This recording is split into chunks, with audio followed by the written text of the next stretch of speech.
Olá, senhoras e senhores. Primeiramente, quero desejar a todos um bom dia, porque são apenas 11h56, e também desejar um ótimo começo de tarde, porque logo daqui a pouco, entraremos no período da tarde. Quero me apresentar a todos vocês. Prazer, eu sou o Deus Saturno, mais conhecido como Senhor do Tempo, Senhor da Disciplina, Senhor da Sabedoria, Senhor do Contrato, da Aliança, Senhor da Fertilidade, Senhor do Caos, Senhor da Ordem, certo?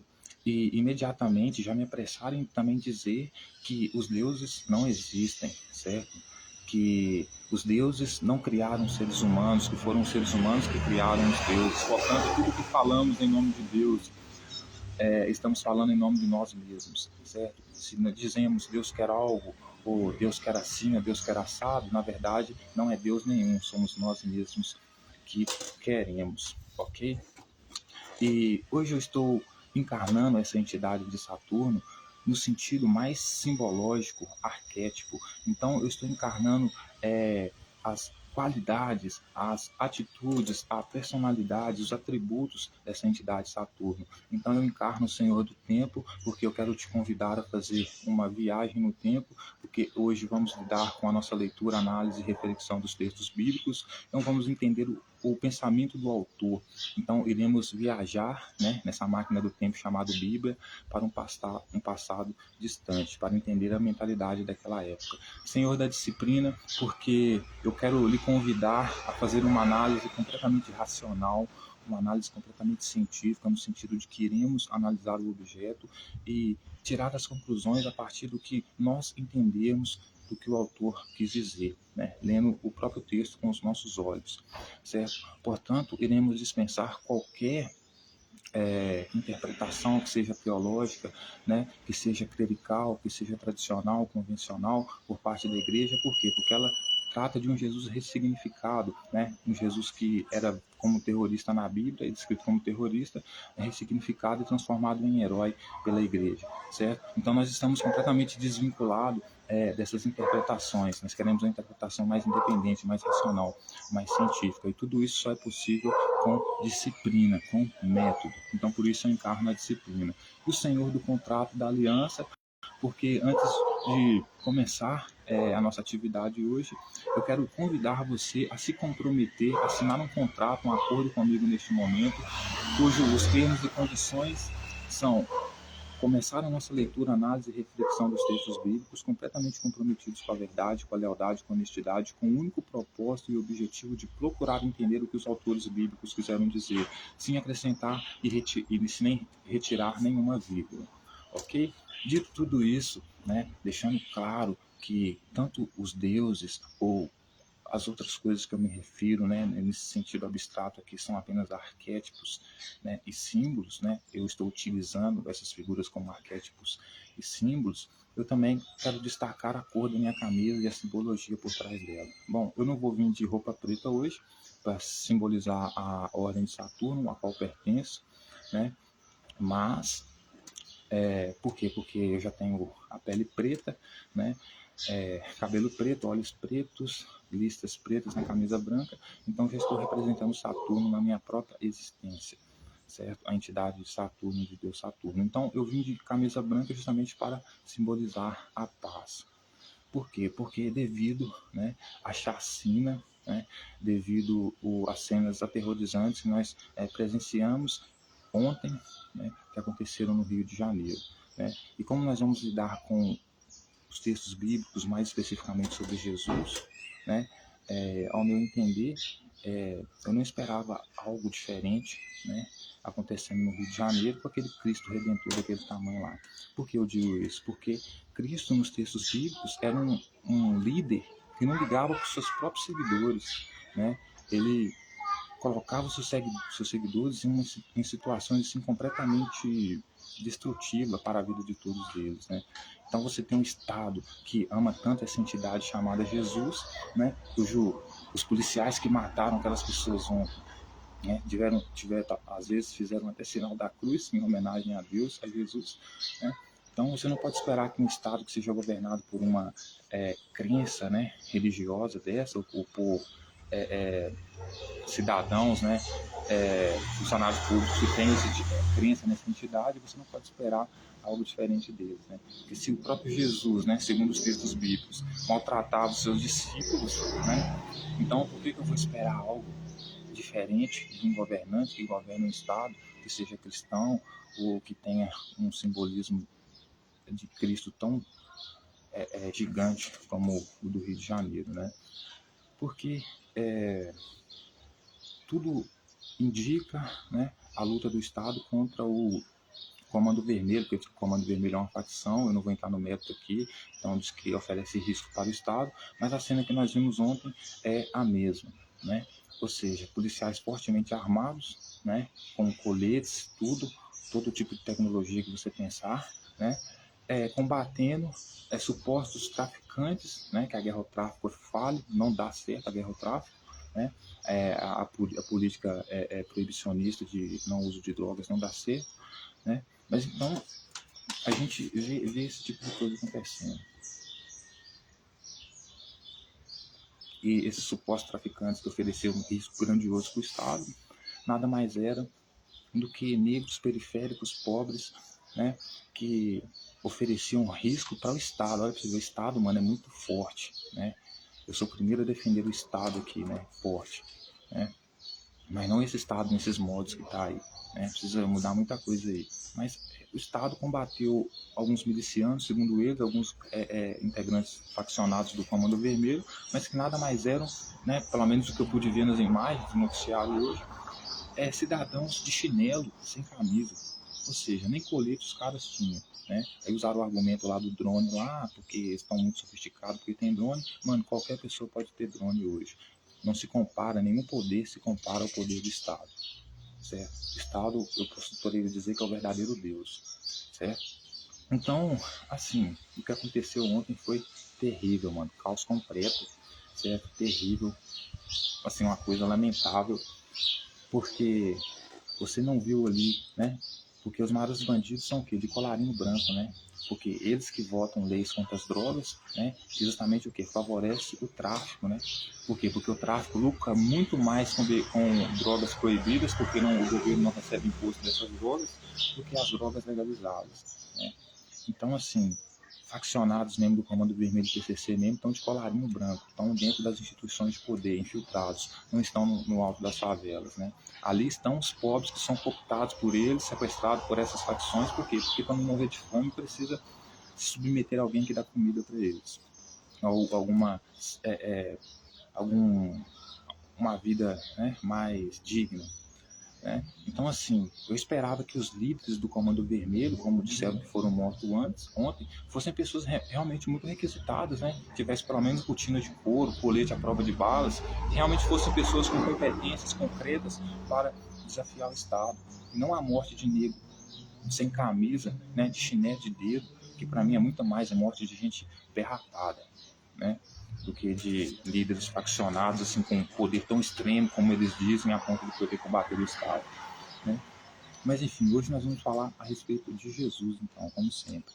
Peço para que todos vocês fiquem tranquilos, fiquem calmos, fiquem relax. Então, se você precisa fumar a sua cannabis para ficar tranquilo, você fuma a sua cannabis. Se você precisa tomar seu suco de maracujá, tome seu suco de maracujá. Ou seja, o que você precisar fazer para ficar tranquilo, por favor, faça, para que a gente possa refletir de forma calma e que, após você ver as minhas interpretações, a minha leitura que está completamente desvinculada daquilo que você aprendeu até hoje dos textos bíblicos,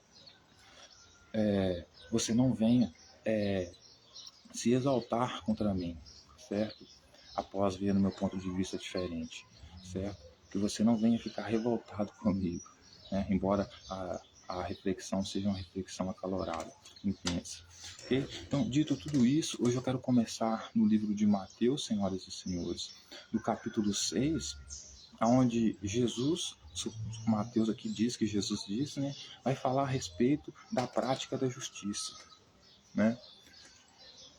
E como a gente conhece o movimento de Jesus nada mais era do que um movimento terrorista, posso chamar de revolucionário, que queria destruir o templo de Jerusalém, destruir as autoridades de Jerusalém, junto com as judaicas contra as romanas. E aqueles que seguiam ele tinham essa sede de justiça. A sede de justiça que eles tinham era essa.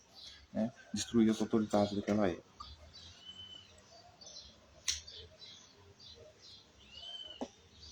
Então ele começa dizendo assim em Mateus capítulo 6, versículo 1, a prática da justiça, a respeito da prática da justiça.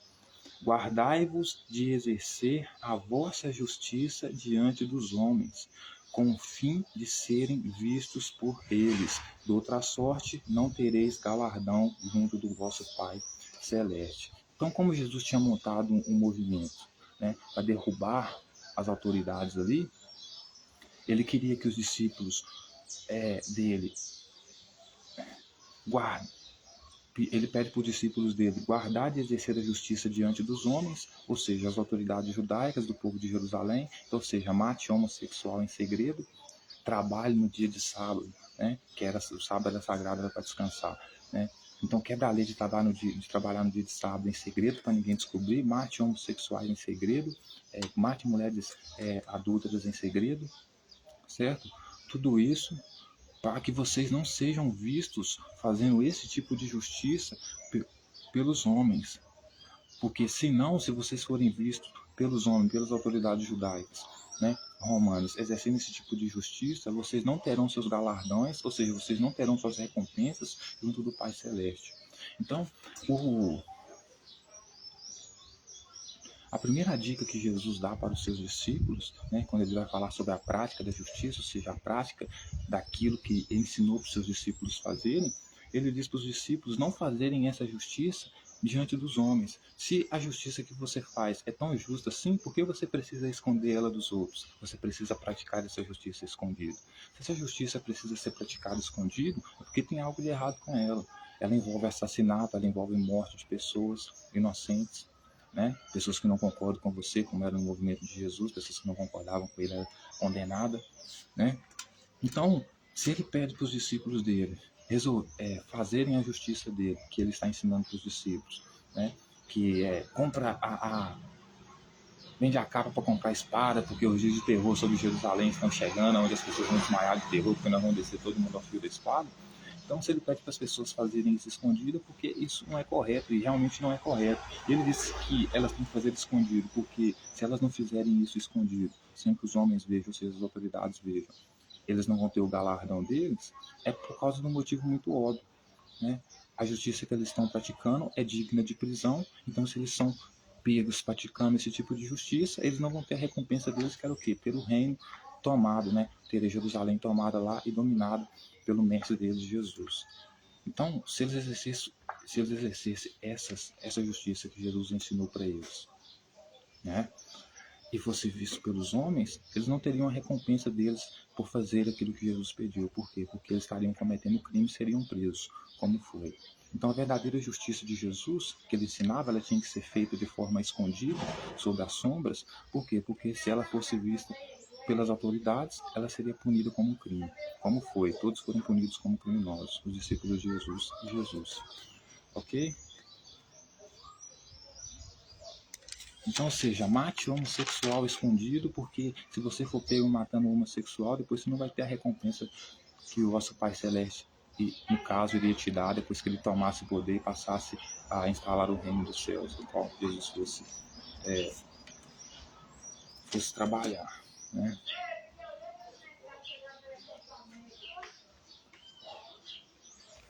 Então, senhoras e senhores, ainda no capítulo 6, né, eu vou lá para o versículo agora 16, que é muito interessante, que ele vai ensinar para os discípulos dele como jejuar. E a partir daqui você vai entender como esse líder dos discípulos, chamado Jesus, era uma merda de líder, tá? Certo? Era uma merda de líder, certo? Olha para você ver como jejuar. Quando jejuardes, não vos mostrei contristados como os hipócritas, porque desfiguram o rosto com o fim de aparecer aos homens que jejuam. Com o fim de parecer aos homens que jejuam. Em verdade vos digo que eles já receberam a recompensa. Tu, porém, quando jejuares, unge a cabeça e lava o rosto, com o fim de não parecer aos homens que jejuas, e sim ao teu Pai em secreto. E teu Pai que vê em secreto te recompensará. Então a gente sabe que os discípulos de Jesus faziam tudo o que ele queria, da forma como ele queria, porque ele era visto como o mestre dos seus discípulos, certo? Então, Jesus, quando vai jejuar, ele jejua 40 dias e 40 noites. Portanto, como ele queria que os discípulos dele fizessem igual a ele, os discípulos então teriam que jejuar 40 dias e 40 noites. Aí o descarado, segundo Mateus, né, o cínico, vai dizer para os discípulos dele que quando eles jejuarem, eles não devem mostrar, aparecer com a cara contristada, né, triste, né, com a cara de quem está jejuando, ou seja, com a cara de quem está com fome, desfigurando o rosto, ou seja, mudando a feição do rosto para mostrar para as outras pessoas que eles estavam jejuando. Porque se eles fizerem isso, eles certamente estariam recebendo a recompensa deles. A recompensa deles seria o quê? A punição de Jesus. Né?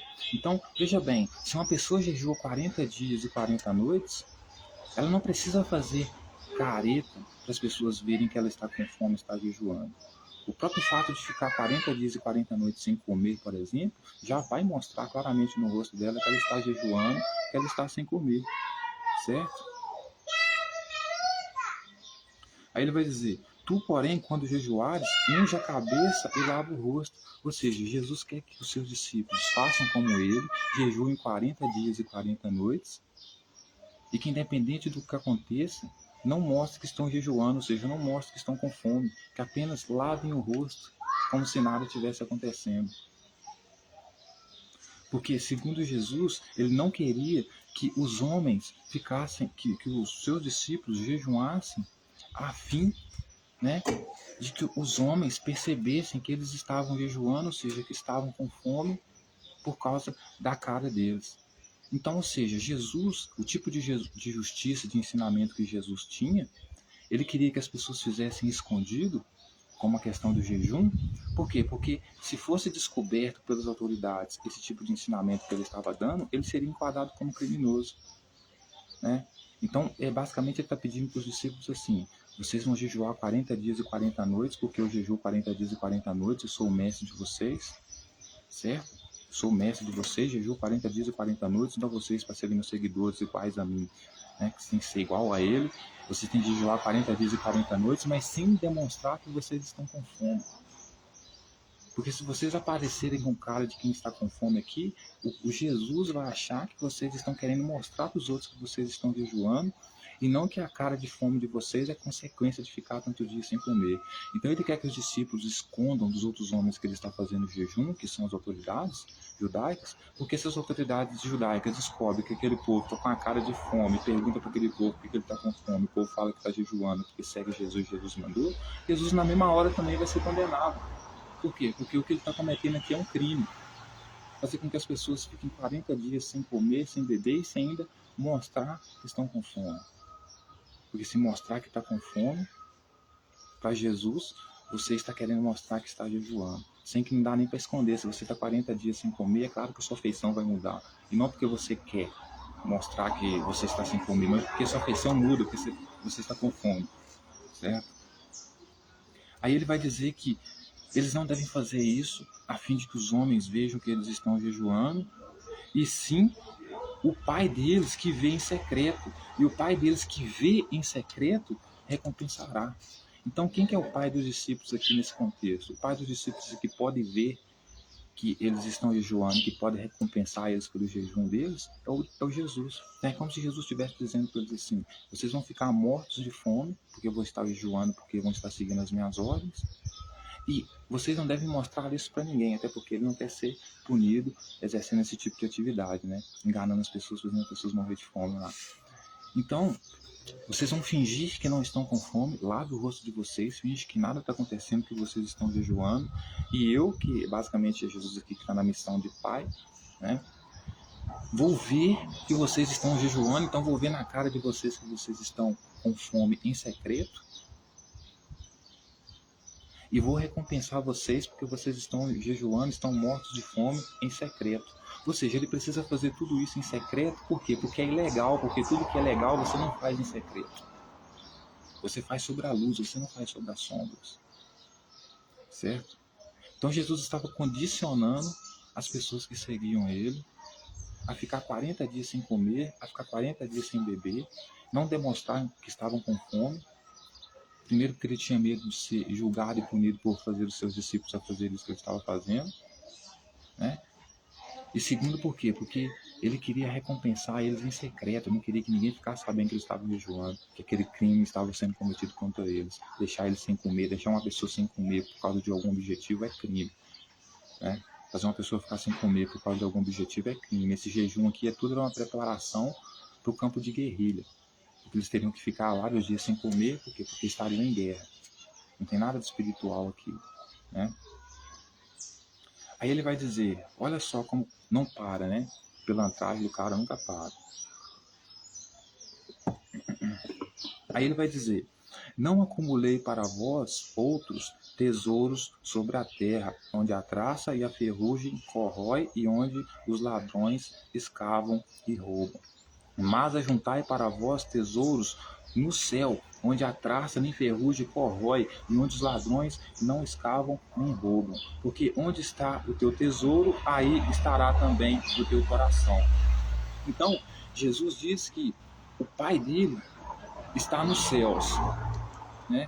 Eu falei para vocês aqui que a criação dos céus e da terra, a terra é Jerusalém, Judá, né?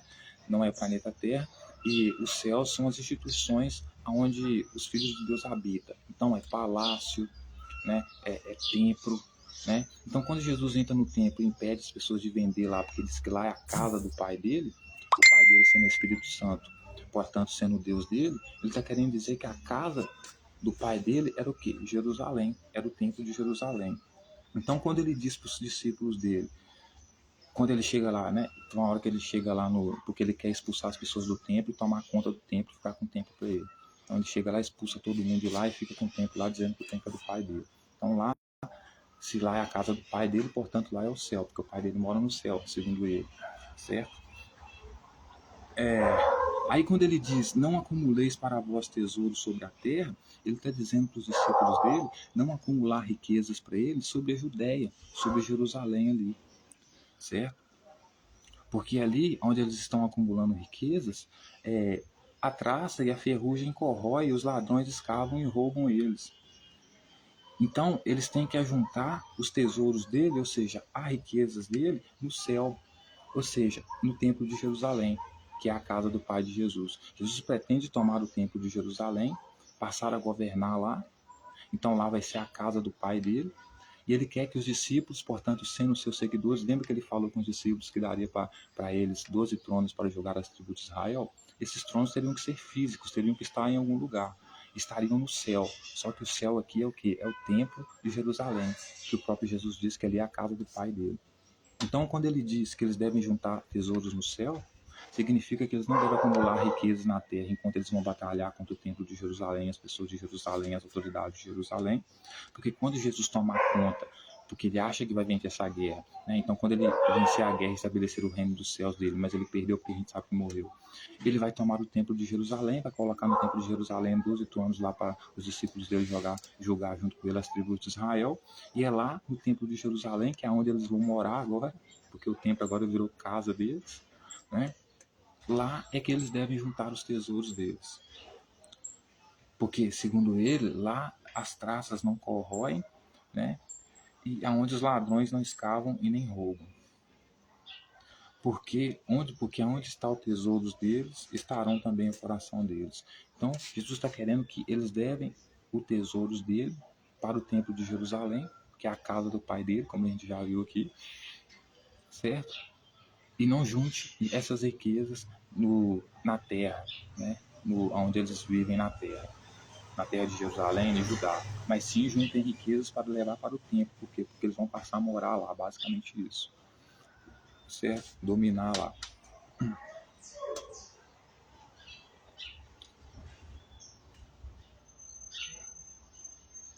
Então, olha o que ele vai dizer. a luz e as trevas. Não são os olhos a lâmpada do corpo? Se os teus olhos forem bons, todo o teu corpo será luminoso. Se, porém, os teus olhos forem maus, todo o teu corpo estará em trevas. Portanto, caso a luz que em ti, caso a luz que há em ti sejam trevas, que grandes trevas serão. Então, o que ele vai falar para os discípulos? Senhores, os olhos de vocês são a lâmpada do corpo. Se os teus olhos forem bons, o teu corpo será luminoso. Então, o que ele está querendo dizer? Que se o que ele está querendo dizer? Que se o olho dos discípulos forem bom, eles vão enxergar Jesus como mestre dele, certo? E enxergando Jesus como mestre deles, todo o corpo deles será cheio de luz, ou seja, vão fazer tudo aquilo que Jesus quer. Agora, se os olhos dele forem maus, então todo o corpo deles também será mau. Então, se os olhos deles não enxergarem Jesus como o rei deles, o corpo deles também não irá trabalhar para a existência do reino de Jesus.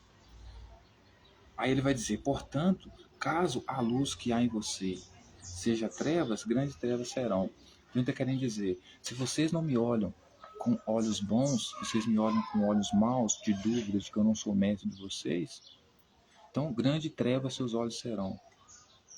Né? Ou seja, vocês me verão como um inimigo, vocês me verão como, como uma pessoa que não quer o bem de vocês, que é exatamente o que ele estava fazendo. Né? O que ele estava fazendo não era querer o bem deles, né?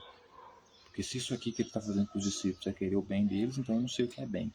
Precisa a gente conceituar de novo aqui o que é bem, porque para mim isso aqui não é. Né? Aí ele vai dizer sobre os dois senhores. Né? Ninguém pode servir a dois senhores, porque há de aborrecer-se de um e amar ao outro, ou devotará a um e desprezará o outro. Não podeis servir a Deus e as riquezas. Então, por que ele fala isso para os discípulos dele, que ninguém pode servir a dois senhores? Porque ele está pedindo para os discípulos não acumularem riquezas na terra de Jerusalém. Acumular riquezas na casa do pai dele, que é o templo de Jerusalém, e levar a riqueza deles para lá, porque ele pretende tomar o templo de Jerusalém. Então, quando ele diz que nenhum dos discípulos deles podem servir a dois senhores, né, porque há de aborrecer um e amar o outro, é porque os discípulos deles têm que tomar uma decisão. Ou eles vivem conforme as regras, normas normais de Jerusalém, aceitam as autoridades normais lá, então vivem como cidadãos dignos, com acesso à comida e tudo que a sociedade de Jerusalém produz, de Judá, etc., certo? Ou eles seguem a Jesus, que por outro lado quer destruir o templo de Jerusalém, quer destruir Jerusalém, certo? Então ele diz para os discípulos que eles não podem servir a dois senhores, porque uma hora eles vão ter que decidir, ou eles morrem de fome para seguir Jesus, porque o próprio Jesus manda eles jejuar. Se eles têm que jejuar 40 dias e 40 noites para agradar Jesus, quer dizer que eles nem comer direito comem. Então eles têm que escolher. Ou eles vivem a vida normal deles em Jerusalém, comendo e bebendo normalmente, ou eles vivem a loucura de Jesus de jejuar 40 dias e 40 noites, ficar sem comer, certo? Ficar sem dinheiro, porque segundo Jesus eles não podem agradar a dois senhores, a Deus e a ele, o dinheiro e a ele. Porque segundo ele, ninguém pode servir a dois senhores, porque há de aborrecer de um e amar o outro. Então os discípulos estão naquela entre amar Jesus e morrer de fome, que é isso que vai acontecer, morrer da forma mais trágica possível, certo? E negar as riquezas, né? O que eles poderiam ter se eles estivessem obedecendo a Jerusalém. Por quê? Porque senão eles podem amar um e odiar o outro. Ou seja, andar com Jesus é odiar, na época dele, é odiar riquezas. Quem odeia riqueza? Quem é trouxa. Né? Mas Jesus precisa que eles continuem pobres, por quê? Porque pobre é mais fácil de você manipular. É verdade, todo líder sabe disso. Né? Então ele não quer que os discípulos dele adorem o dinheiro, porque se os discípulos dele adorarem o dinheiro e a riqueza, vai se aborrecer de Jesus, do Pai de Jesus. Por outro lado, se eles amarem Jesus, o Pai de Jesus, que é o Espírito Santo, o maior enganador de todos aqui, eles vão odiar o dinheiro. Então Jesus precisa estabelecer uma doutrina para eles, entre eles escolher ou viver na miséria completa, que é basicamente isso, e a miséria completa que é seguir ele, a ponto de não ter nada, não ter nem chinelo, porque o próprio Pedro diz, né, deixamos tudo que tínhamos para seguir você, ou seja, viraram mendigos, ou aceitar viver como um cidadão digno, ter acesso a todas as coisas e tomar a decisão racional de abandonar esse movimento de Jesus aqui, que oprime inclusive os próprios seguidores, né? Aí ele vai dizer, porque se eles amarem, se eles forem adorar, porque ele não quer que os discípulos comam e bebam, né? Ou seja, tenham riquezas e ao mesmo tempo siga ele, né? Por quê? Porque se eles comem e bebem livremente, seguir Jesus vai ser um problema. Por quê? Porque seguir Jesus vão ter que jejuar. Isso aí é ficar 40 dias e 40 noites sem comer. Ou então, eles ficam sem jejuar e vivem uma vida normal, comendo todos os dias, colhendo riquezas, o máximo que eles puderem. Mas aí, então, eles vão ser inimigos de Jesus, não vão adorar ele, vão desprezar ele. Por quê? Porque seguir ele significa ter que jejuar, ter que ficar sem comer. Certo? Você se tornar um morto de fome, que é além de perder tudo, né, para seguir ele, porque ele pede para deixar tudo, inclusive família, para seguir ele, né, num movimento que acabou, né, e ninguém teve vitória nenhuma, porque morreu tudo da pior forma possível.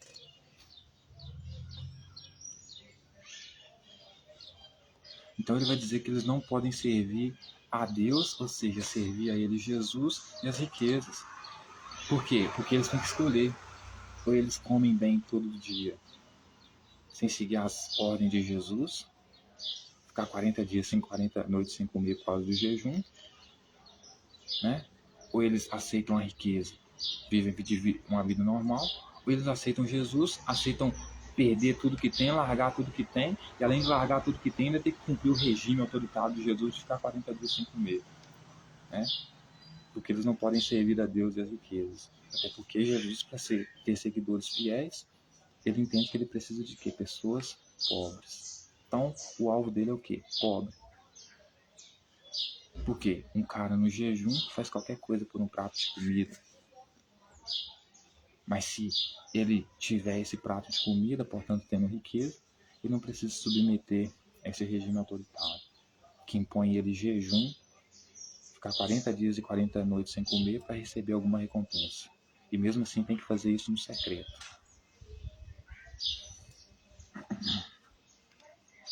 Aí ele vai dizer aqui agora a partir do versículo 25, combinando com o ano de 2025, combinando com o meu número sagrado 5, meu numerologia sagrada, né?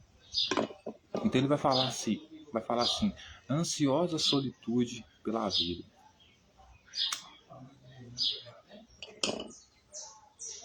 Olha só como a barbárie continua. Por isso vos digo, não andeis ansiosos pela vossa vida, quanto ao que haveis de comer ou beber, nem pelo vosso corpo, quanto ao que haveis de vestir. Então ele vai dizer para os discípulos dele que eles não têm que andar ansiosos pelo que há de comer, pelo que há de beber. Ah, eu não sei se eu vou ter pão para comer amanhã, Jesus, porque eu vendi tudo que eu tinha para comprar espada, segundo o que você mandou.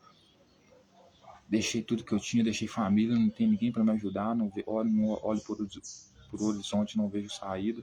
Eu não sei se eu vou ter o que comer amanhã, se eu vou ter o que vestir amanhã. Mas aí Jesus fala para eles, né, porque convenceu eles a abandonar a riqueza para seguir esse movimento dele autoritário, terrorista. Então Jesus fala para eles, vocês não devem ficar ansiosos pelo que há de comer ou que há de beber, como se comer e beber não fosse a coisa mais importante. A primeira coisa mais importante da vida do ser humano é comer. Primeiro você come, depois que você está de barriga cheia, aí você faz política, aí você inventa moda. Mas a primeira atividade do dia é comer. Sem comida você não tem energia, sem comida você não tem saúde. Mas para Jesus, que é um líder fracassado, que promete mundos e fundos, mas não cumpre nada, Porque ele diz que os discípulos dele não precisam se preocupar com o que vai comer, com o que vai beber. Por quê? Porque ele acha que vai vencer a guerra contra Jerusalém, contra o templo de Jerusalém, a autoridade de Jerusalém, vai estabelecer o reino dos céus dele, portanto vai ter acesso a toda a riqueza, porque ele vai ser rei, então vai poder dar comida suficiente para aqueles que o seguem, portanto seus discípulos. Mas o que ninguém contou para ele, ou que ele não percebeu, é que com 2 espadas ele jamais poderia vencer autoridades tão fortes como romanas e judaicas.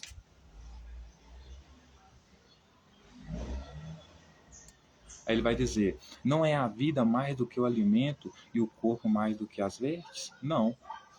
A vida não é mais do que o alimento, porque sem alimento você não tem vida. Veja como ele é um líder fracassado, né? E o corpo também não é mais do que as vestes, porque se você não tiver vestes, como você vive numa cadeia alimentar, os bichos te comem vivo, os borrachudos vão te fuder, vai te picar. Tanto que nem na época de caçadores, coletores, a gente corria pelado por aí o tempo todo, a gente arrumava uma folha de bananeira, alguma coisa para cobrir as vergonhas, digamos assim. Mas para Jesus, os seguidores dele não devem se preocupar com o que há de comer ou com o que há de beber. Não devem ficar ansioso com isso.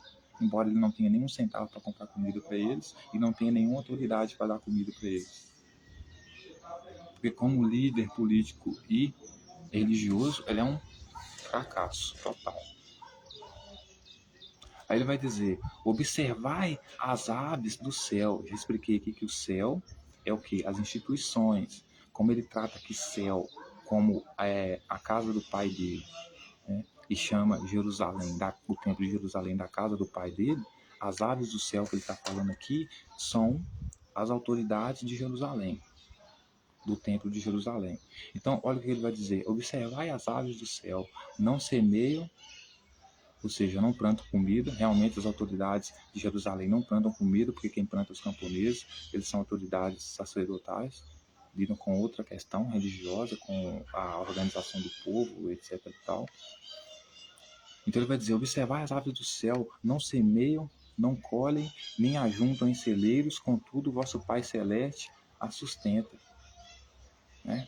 Então assim, ele vai dizer que o Pai Celeste dessas autoridades, né, que não é esse Pai Celeste que ele está falando aqui, é o Pai Celeste das aves do céu, que são as autoridades de Jerusalém, lá, os sacerdotes, escribas, fariseus, etc. Ele vai dizer que eles não semeiam, eles não colhem, ou seja, não trabalham como os camponeses que semeiam e colhem, e mesmo assim tem o Pai Celestial deles que sustenta eles. Então o que Jesus está propondo é basicamente o seguinte: vocês não devem se preocupar com o que há de comer, com o que há de beber, porque como vocês veem hoje que as autoridades de Jerusalém, que as aves do céu, que não trabalham, não plantam nem colhem, eles têm o que comer, a mesma coisa vai ser com vocês. Por quê? Porque ele pretende tomar o templo de Jerusalém, então ele está prometendo que quando ele exercer a autoridade dele no templo de Jerusalém, eles, sendo 12 discípulos sentados em 12 tronos para julgar a tribo de Israel, ou seja, também não semeiam nem colhem, né? Jesus vai arrumar um jeito de que eles tenham comida. Porque, segundo ele, porventura, valei vós muito mais do que as aves. Ele vai dizer: porventura, não valeis vós muito mais do que as aves? Então, o que ele está querendo dizer aqui, senhoras e senhores? Vocês não devem se preocupar com o que há de comer e com o que há de beber, porque as aves do céu, as autoridades de Jerusalém, os sacerdotes, etc., eles não plantam e nem colhem. Por quê? Porque eles não são camponeses, eles são autoridades de outro tipo. Não plantam e nem colhem, mesmo assim eles comem, certo? Porque o Pai deles, o Deus deles, sustenta eles. Porventura, vocês não são melhores do que eles? Vocês não são melhores do que as aves do céu? Vocês não valem mais do que os escribas, saduceus, sacerdotes? Por quê? Porque ele realmente acha que os discípulos dele valem mais do que os escribas, fariseus e autoridades de Jerusalém, certo? Como ele vê que as autoridades de Jerusalém, né, elas são autoridades e por não produzirem ainda têm o que comer, e ele promete para os discípulos dele a mesma posição que os sacerdotes estão exercendo, que é de autoridade, que é de trono, de sentar para julgar. Ele, quando for exercer a autoridade dele, tomar o templo de Jerusalém e for exercer o reino dele, os discípulos dele estando na posição de autoridades, né, sentado em 12 tronos, também não produzindo e não colhendo, Jesus vai arrumar um jeito de arrumar comida para eles. Por quê? Porque o Pai Celestial de Jesus vai dar comida para eles, porque para Jesus e para o Pai Celestial de Jesus, eles valem muito mais do que as autoridades de Jerusalém, que são aqui eles chamam de aves, que são as aves do céu, que aqui é Jerusalém, o templo de Jerusalém. Então ele vai dizer: qual de vós, por ansioso que esteja, pode acrescentar um covado ao curso da sua vida? Então ele está dizendo: vocês, por mais ansioso que tem, qual de vocês que vai conseguir juntar mais riquezas no curso da vida de vocês? Ou seja, Jesus está falando para eles: enquanto vocês estiverem tentando juntar tesouro na terra, sem estar na minha gangue, vocês não vão conseguir enriquecer. Mas depois que eu tiver autoridade, eu tomar o trono, aí vocês vão enriquecer. Por quê? Porque eu, sendo o Pai Celeste de vocês, vou dar para vocês a riqueza, vou dar para vocês comida. O que ele não falou é que ele jamais seria autoridade, que ele jamais dominaria o tempo, que ele jamais ganharia essa batalha. Portanto, os discípulos dele estavam destinados a morrer de fome. É isso. Aí ele vai dizer: e por que andais ansiosos quanto ao vestuário? Considerai como crescem os lírios do campo. Eles não trabalham e nem fiam. Contudo, vos afirmo que nem Salomão, em toda sua glória, se vestiu como qualquer deles. Aí ele vai dizer: ora, se Deus veste assim a erva do campo, que hoje existe e amanhã é lançada ao forno, ou seja, essas autoridades de Jerusalém não produzindo, né, se vestem bem, né? Imagina vocês então quando eu tomar o poder, né? Vocês vão se vestir ainda melhor do que o rei Salomão, né? Porque, ora, se Deus veste assim a erva do campo, que hoje existe, amanhã é lançada no forno, quanto mais vós outros, homens de pequena fé, né? Porque é isso que ele pretende fazer com as autoridades de Jerusalém, se puder jogar no fogo, né? Ele está dizendo: se vocês que são melhores do que eles, né, vê eles se vestindo bem, porque o Deus dele veste eles bem, imagina vocês então quando eu tomar o poder, né? Ou seja, faz promessas atrás de promessas, né? Aquele político mentiroso, né? Safado sem vergonha. Ele vai dizer: portanto, não vos inquieteis, dizendo: que comeremos, que beberemos, ou com que nos vestiremos? Porque os gentios é que procuram todas essas coisas, pois vosso Pai Celeste sabe que necessitais de todas elas. Então, os gentios aqui são os que não creem, né?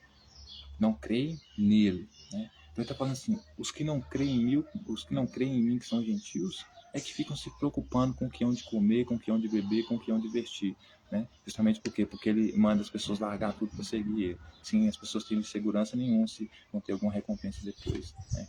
Então por isso elas precisam de fé, né? Acreditar cegamente, sem provas que vai, sem evidências que vai conseguir, né? Então ele é como se estivesse dizendo para eles assim: vocês têm que confiar em mim, vocês vão ter o que comer e o que beber, porque eu vou tomar o poder, certo? Porque se vocês não fizerem isso, vocês estão agindo como gentios, né? E vocês não devem agir como gentil, porque o Pai Celeste de vocês, aqui ele se refere ao Espírito Santo, né? Que é o Pai de Jesus, né? Ele sabe de todas essas coisas. Então, se ele sabe que todos os discípulos, né, precisam de comida e de bebida, de vestimento, por que ele não atende essas demandas primárias deles? Ao invés de mentir para eles, dizendo que eles vão ter acesso a essas coisas só depois que Jesus tomar o templo e exercer a autoridade dele, né? Porque nenhuma das coisas aconteceu, né? Nem a demanda deles foi atendida e nem Jesus tomou autoridade, tomou o templo. Ele vai dizer: buscai, pois, em primeiro lugar o seu reino e a sua justiça, e todas essas coisas vos serão acrescentadas. Então, ou seja, ele concretiza exatamente o que eu falei. Jesus veio para trazer um suposto reino do céu, porque ele fazia parte de uma milícia, né?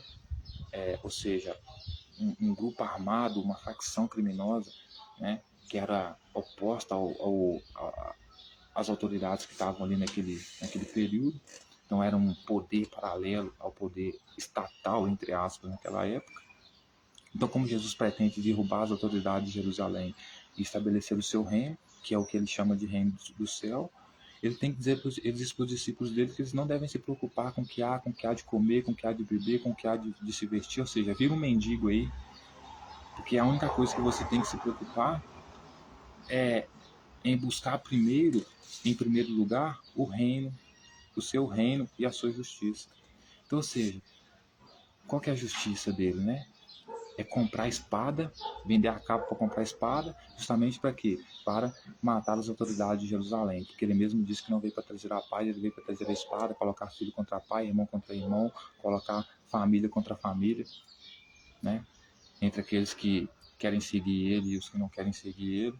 Então, ele é um líder tão fracassado que, ao invés de se preocupar, né, porque se os discípulos dele estivessem pelo menos bem alimentados, né, bem vestidos, aí eles poderiam pelo menos se preocupar em dar alguma prioridade, né, para estabelecer o tal reino de Jesus e praticar a tal justiça dele, que é jejuar 40 dias e 40 noites sem comer, apedrejar um homossexual, matar a mulher adúltera, porque é isso que manda a lei de Moisés. E a lei de Moisés, ele mesmo diz que ele veio para cumprir e não para abolir, né? Inclusive, ele vem também para atacar fogo, né, nas autoridades de Jerusalém, né? Ele vai chamar aqui de palhas que são jogadas ao fogo, né? Porque ele mesmo diz, né? Há muito tempo que eu queria que a terra estivesse sob fogo, né? Qual terra? A terra de Jerusalém. Então, ele é um líder tão fracassado, senhoras e senhores, um líder tão destinado ao fracasso, que em vez de se preocupar com as coisas primárias dos seus seguidores, como a sua existência, né? Como a sua sobrevivência, e com isso vem comida, com isso vem vestimenta, ele se preocupa primeiro com que eles façam todas as vontades dele, pratiquem a justiça dele, mesmo que esteja morrendo de fome. Então, se eu morto de fome, sai para matar um homossexual aí, sai para matar a mulher adúltera aí, e sai para espalhar aí que eu estou vindo trazer o reino. Ao invés de se preocupar com o bem-estar do seu exército, das pessoas que eram seus discípulos, que iriam lutar pela causa dele, né? Aí ele diz que eles têm que procurar primeiro a justiça dele e o reino dele, porque depois todas essas coisas serão acrescentadas. Então, ou seja, o básico do básico, comida, vestimenta, tudo isso só seria dado a eles, só seria acrescentado a eles depois que Jesus tivesse conseguido estabelecer o reino dos céus. Porque o reino dos céus aqui em Jerusalém significa ele no poder. Então, ou seja, os discípulos dele vivem numa intensa jornada sem saber o que vai ser deles. Porque tem um líder que promete muito, mas não dá nada. Certo? Que a única coisa que ele pensa é estabelecer apenas o reino dele. Não se preocupa se os seus seguidores, os seus trabalhadores estão precisando se alimentar para dar continuidade à sua obra. Não se preocupa se eles precisam de investimento para dar, né? Coloca, ou seja, o plano dele em primeiro lugar, né? Acima de todas as outras coisas. E uma pessoa morta de fome, 40 dias sem comer, né? Como é que vai batalhar, né? Como é que vai fazer alguma justiça, né? Então, ou seja, nenhuma dessas coisas foram acrescentadas para eles. Por quê? Porque Jesus não conseguiu tomar o poder, o plano dele foi interrompido por Roma, ele morreu, não dominou Jerusalém.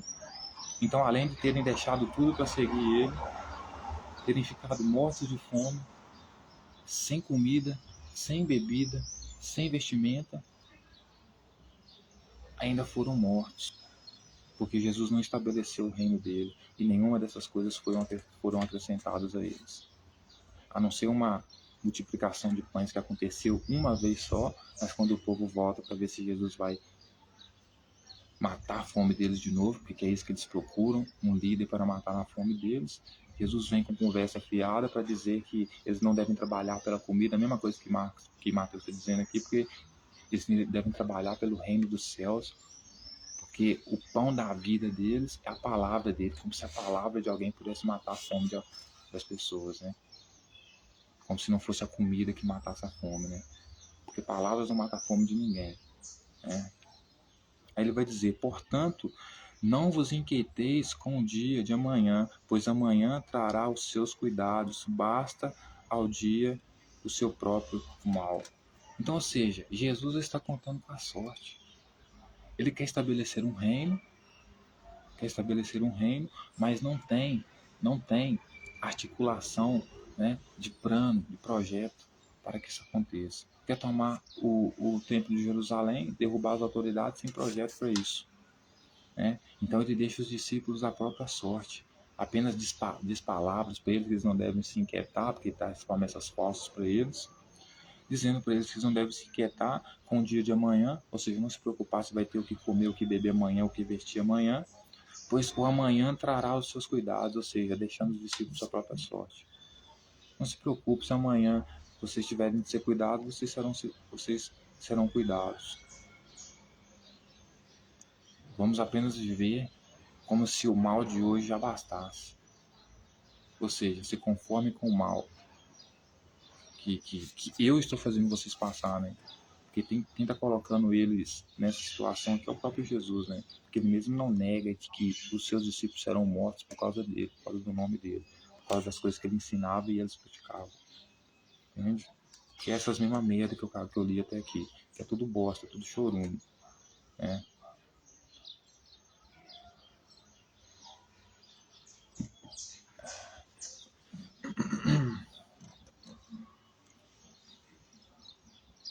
Então, a partir do capítulo 7, ele vai falar a respeito do juízo temerário é proibido.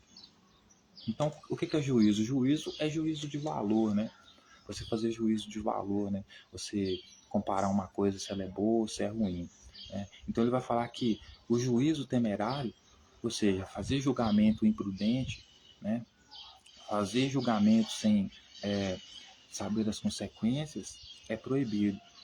E que tipo de julgamento que ele está falando? É como se estivesse falando assim, fazer julgamento sobre o meu reino, sobre a forma como eu estou conduzindo esse projeto, é fazer juízo inconsequente. Ou seja, falar mal do que eu estou propondo é fazer juízo inconsequente, temerário, sem prever as consequências. Isso aí é proibido. Então, ou seja, Jesus era tão autoritário, ele estabelecia uma regra, uma forma, um método para os discípulos dele trabalhar, e se você fizesse algum juízo de valor disso que não agradasse a ele, você estaria então fazendo um juízo inconsequente, né? Desconsiderando as consequências. Né? Isso era proibido. Por quê? Porque criticar ele era proibido. Né? Criticar ele, se você criticasse ele, aí você era punido por ele. Porque você tinha que ver ele como mestre. Embora, né, pode até ser mestre, mas o pior de todos. Então, olha só, porque tudo que ele fala aqui é para a época dele, para os discípulos dele, não tem nada a ver com nós para os dias de hoje. Então, ele vai dizer lá no capítulo 7 de Mateus, não julgueis para não seres julgados. Então, como ele é autoritário, se algum dos discípulos dele fala assim, caraca, mano, esse reino de Jesus aí não tá com nada, esses planos dele aí não tá com nada. Aí o que vai acontecer? Ele vai ser julgado. Porque Jesus não quer que julgue, não quer que você questione, que você fale mal, que você fale contra, que você se oponha às ideias dele, ao projeto dele. Porque se você fizer isso, você será julgado. Então você só tem que calar a boca e seguir, fazer como ele disse, né? Você tem que se humilhar como aquela criança. Para ele, você tem que se humilhar como se fosse uma criança. Porque para ele, o que ele considera é aquele que se humilha perante dele. Fica de joelho, de quatro. Né? Ele vai dizer, pois com o critério com que julgardes, sereis julgados. E com a medida com que tiverdes medido, os medirão também. Então ele fala para os seus discípulos não julgar. Ele vai dizer, com o critério com que vocês julgardes, vocês serão julgados. Mas por que ele diz isso? Porque os discípulos vão olhar para ele e vão dizer para ele assim, pô, será que esse cara aí pode realmente ser meu mestre? Porque olha, o cara é um pé rapado, parece louco. Então eles não podem fazer esse julgamento. Porque se eles julgarem nesse critério, né, nesse critério eles também vão ser julgados. Julgados por quem? Por Jesus. Então, se eles falarem assim, pô, eu não vou seguir Jesus porque eu acho que ele não é um bom mestre, ele não é um bom juiz. Então, eles vão ser julgados por esse critério. Jesus vai olhar para eles e vai falar, eu não posso deixar você me seguir porque você é pobre, você é isso e aquilo. Certo?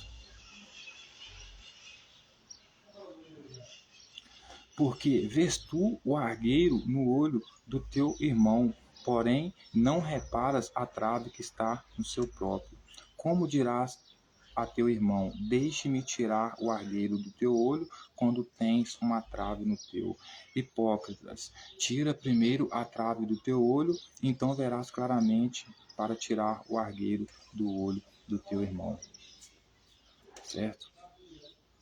Então era como se ele estivesse dizendo assim, né?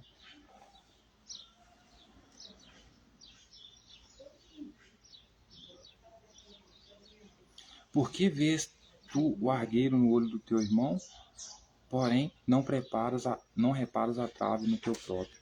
Então, trave no seu próprio olho aqui é o que? Não poder ver, né? Então é como se eu estivesse dizendo assim, olha só, vocês não podem falar entre vocês que eu não posso ser rei de vocês, não posso ser o mestre de vocês, se vocês não conseguem nem sequer ver a trave que tem no olho de vocês. Por quê? Porque vocês não podem dizer que eu não sou mestre de vocês, porque vocês mesmos não enxergam que eu sou mestre de vocês. Por isso vocês têm os olhos maus. Lembra da leitura dos olhos maus que a gente fez lá? Se você tiver o olho mau, você vai ter o corpo mau. Então, assim, se você não vê ele como mestre, você tem o olho mau, então seu corpo não vai ser mau. Por quê? Porque você não vai produzir aquilo que ele pede para você produzir.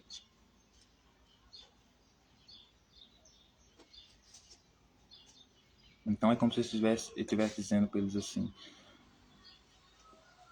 você não pode dizer para o seu irmão assim, pô cara, para de seguir Jesus, você não enxerga que ele é um cuzão, né? Aí Jesus está dizendo para ele assim, você está falando para ele não me seguir, porque ele não enxerga que eu sou um cuzão, né? Mas cuzão é você que está com a trave no olho, que não consegue enxergar que eu sou seu mestre. Entendeu? Ele vai dizer, como dirás a teu irmão, deixa-me tirar o argueiro do teu olho, quando tens uma trave no teu? Então é como se eu estivesse dizendo assim, como você vai querer ensinar para o seu irmão, né, que eu não sou um bom mestre, nesse sentido, pode ser nesse sentido, se você com esse tampão no seu olho também não enxerga, né, nada. Então você não deve dizer para o irmão, para ele passar a enxergar alguma coisa de uma forma, se nem você enxerga. Porque era proibido falar para Jesus que ele não era mestre deles. Né? Então, para Jesus, se tem dois discípulos e um fala para o outro, oh, não segue Jesus porque ele é um mau mestre, você não enxerga isso? Esse cara aí, é ele que está com um tampão no olho, segundo Jesus, porque ele não enxerga Jesus como mestre dele. É nesse sentido, entendeu? É proibido fazer juízo dos ensinamentos dele. É proibido julgar, né? Os ensinamentos dele. É proibido criticar, né? Então ele vai dizer, hipócrita, né? Tira primeiro a trave do teu olho, então verás claramente para tirar o argueiro do olho do teu irmão. Né? Tira primeiro a trave do teu olho, ou seja, comece, tira, se você não me enxerga como mestre, é porque você está cego. Então tira a trave do seu olho para você me enxergar como mestre, para depois você tentar tirar a trave do olho do teu irmão, né? Porque se você, é como se Jesus estivesse dizendo, se você não me enxerga como mestre, né? Você não pode dizer para o seu irmão não me enxergar como mestre, né? Por quê? Porque você tem um tampão no olho, porque você deveria me enxergar como mestre, porque é isso que ele propunha, né? O rei de vocês está aqui, o filho do homem está aqui, é vocês que não veem, né? Por quê? Porque vocês estão com um tampão no olho.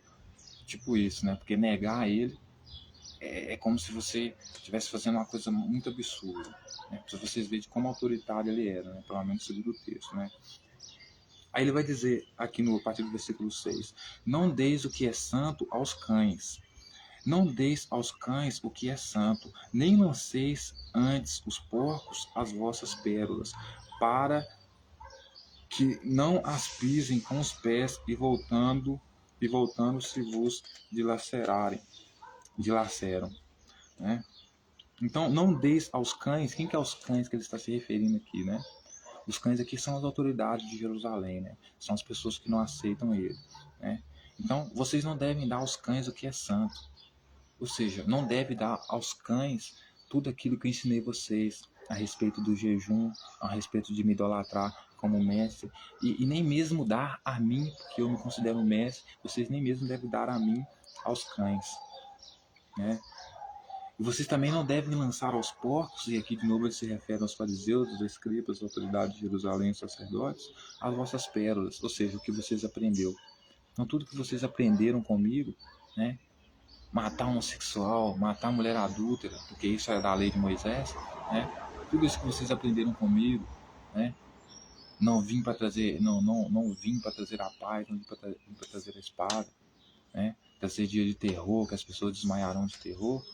Então tudo isso que vocês aprenderam comigo, que para Jesus isso aí é pérola, vocês não devem dar para os porcos, porque senão eles vão pisar nela e voltando-se vos dilaceraram. Porque era isso que eles faziam com os ensinamentos de Jesus e as autoridades de Jerusalém. Pisavam nos ensinamentos dele, né? Porque se por um lado Jesus estava dizendo que os ensinamentos dele eram pérolas, e portanto os discípulos, tendo essas pérolas, que eram o ensinamento dele, não deveria dar aos porcos, que eram os fariseus, os saduceus, os escribas, porque senão eles iriam pisar. É porque o povo de Jerusalém, não só o povo de Jerusalém, como as autoridades de Jerusalém, viam os ensinamentos dele, né, como merda. E pisava, né? Pisava.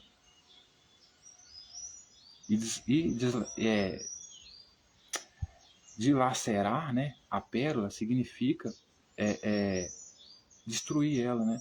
Então é como se eu estivesse falando assim, vocês não devem passar os meus ensinamentos, que eu considero pérola, para os porcos, que são as autoridades de Jerusalém. Por quê? Porque senão eles vão dilacerar ela, ou seja, vão destruir os ensinamentos que eu dei para vocês, e aqui eu chamo de pérola, segundo ele. Então, porque olha que agora vem uma parte mais interessante. Para mim, até agora, é uma das partes mais interessantes que tem no texto, nos textos bíblicos. A gente vai continuar aqui no capítulo 7, versículo 7 de Mateus, e aqui a gente está utilizando até a numerologia simbólica, né? 7 é o número do quê? Do engano, né? Porque não tem coisa mais mentirosa, mais enganosa do que a Bíblia, né? Então, 7, Deus criou os céus e a terra em 7 dias, meu ovo, né? É o número do engano, né? Por isso Jesus, né, ele carregava o número da besta, né, que era 666, era o número dele. Por quê? Porque ele trabalhava no sábado, né? E o sábado é o dia 7, o dia sagrado. E você só trabalha até o dia 6.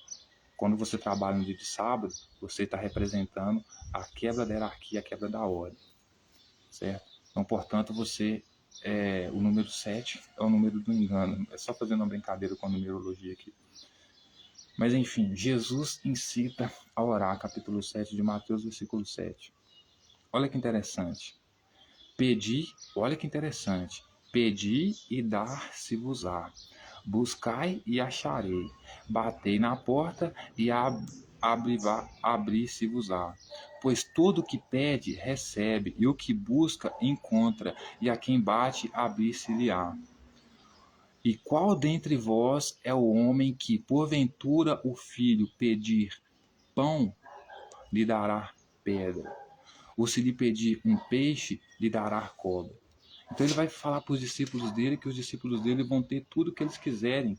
Se eles não tiveram ainda, é porque eles não pediram. O que significa uma outra mentira dele. Por quê? Porque ele vai dizer o seguinte, pois todo o que pede recebe, o que busca encontra. Certo? E quem bate a porta, abre-se-lhe-á. Aí ele vai dizer, qual dentre vós é o homem que, porventura, o filho lhe pedir pão, lhe dará pedra? Sabe quem que é o homem? Sabe quem dentre eles é o homem cujo filho lhe pedir pão, lhe dará pedra, sabe quem que é? O próprio Pai de Jesus, o Espírito Santo, que os fariseus, os saduceus, os sacerdotes vão chamar de Deus, Satanás. Por quê? Quando Jesus vai ser tentado no deserto, olha só que interessante. A seguir foi Jesus levado pelo Espírito Santo ao deserto para ser tentado pelo diabo. Aqui o autor Lucas está basicamente chamando o Espírito Santo, o Pai de Jesus que estava sendo tentado, levou ele para ser tentado no deserto, de diabo. Olha o que ele vai dizer. Depois de jejuar 40 dias e 40 noites, teve o quê? Fome. Quem tem fome pede o quê? Comida. Tá, olha só o que o texto continua dizendo. Então o tentador, aproximando-lhes, lhe disse: se é filho de Deus, manda que essa pedra transforme em pão. Aí Jesus vai e responde: nem só de pão viverá o homem. Então, ou seja, Jesus pergunta para os discípulos dele: qual de vocês, sendo homem, o filho lhe pede pão e o pai lhe dá a pedra? Entre os discípulos dele, nenhum. Mas o próprio Pai de Jesus, porque o Espírito Santo aqui é uma pessoa normal, tanto que tinha peru, por isso engravidou Maria, né? Porque você não pode ser burro, né? Para pensar que uma pessoa virgem é capaz de dar à luz sem fazer sexo, né? Se toda humanidade só existe por causa de sexo, né?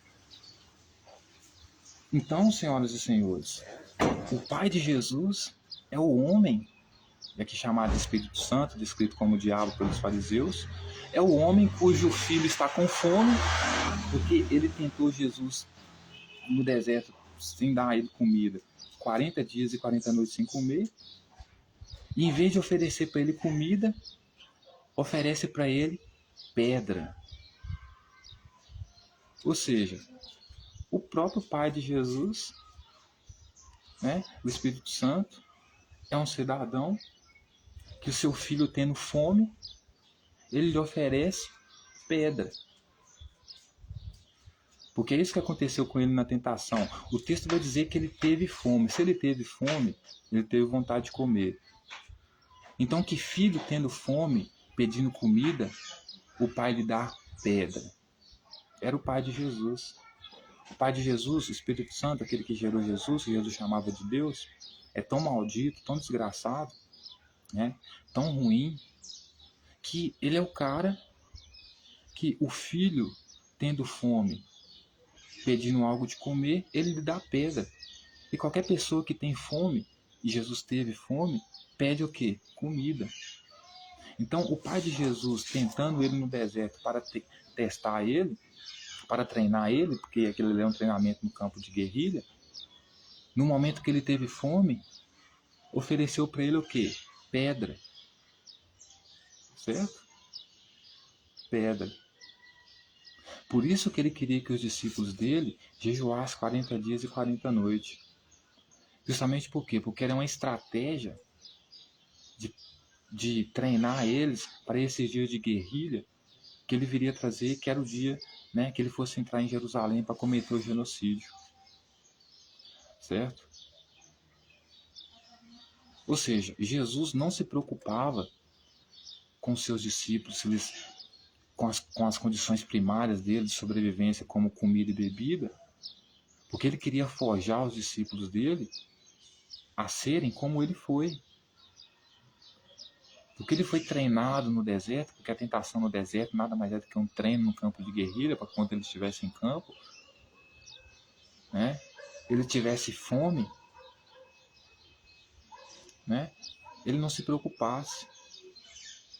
Então Jesus era um líder que queria convencer as pessoas dele a seguir ele, não só por comida, sem que levar em conta que todo povo que procura um líder para matar a sua fome. Tanto que os discípulos, os escribas, o povo vai falar com ele, né? Você não quer dar a gente pão, mas o Senhor dos nossos pais, Moisés, deu foi pão para eles, comida. E você dizendo aí que o pão que você vem trazer para nós é só palavra, que nada é semelhante ao pão que nossos pais receberam no deserto, que é comida de verdade. Por quê? Porque Jesus era um péssimo líder, senhoras e senhores. Pelo menos segundo o que eu vejo nos textos bíblicos. Né? Ele, veja bem, qual é o pai que, tendo fome, pedindo pão, o pai lhe dá pedra? O pai de Jesus, né? O Espírito Santo, né? Então, se o pai de Jesus fez isso com ele, né? Ele tendo fome, porque estava jejuando, teve fome, lhe ofereceu pedra. Se o pai de Jesus fez isso com ele, e ele foi doutrinado, formado assim, imagina o que ele faria com os discípulos dele. Então, assim, ele era o pior tipo de líder que, se preciso for, né, deixava os seus morrer de fome para batalhar pelos seus interesses.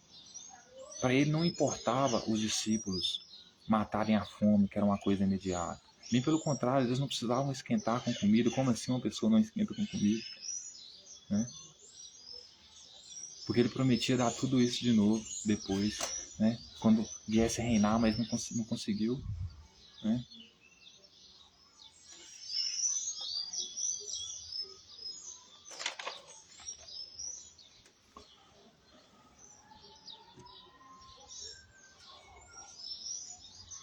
Então, para Jesus, senhoras e senhores, não importava matar a fome dos seus discípulos. Não importava dar comida para as pessoas, que era isso que elas procuravam. Né? O pai dele era tão ruim que ele agia como o pai dele. Então, se ele, por outra hora, recebeu um ensinamento onde ele teve fome, o pai dele deu pedra para ele, né? Ou mandou ele transformar a pedra em pão para matar a fome, imagina o que ele, na condição de pai dos discípulos, faria com seus discípulos, então. Tudo para atender a sua demanda, os seus caprichos, de se tornar rei, de se tornar líder. Né?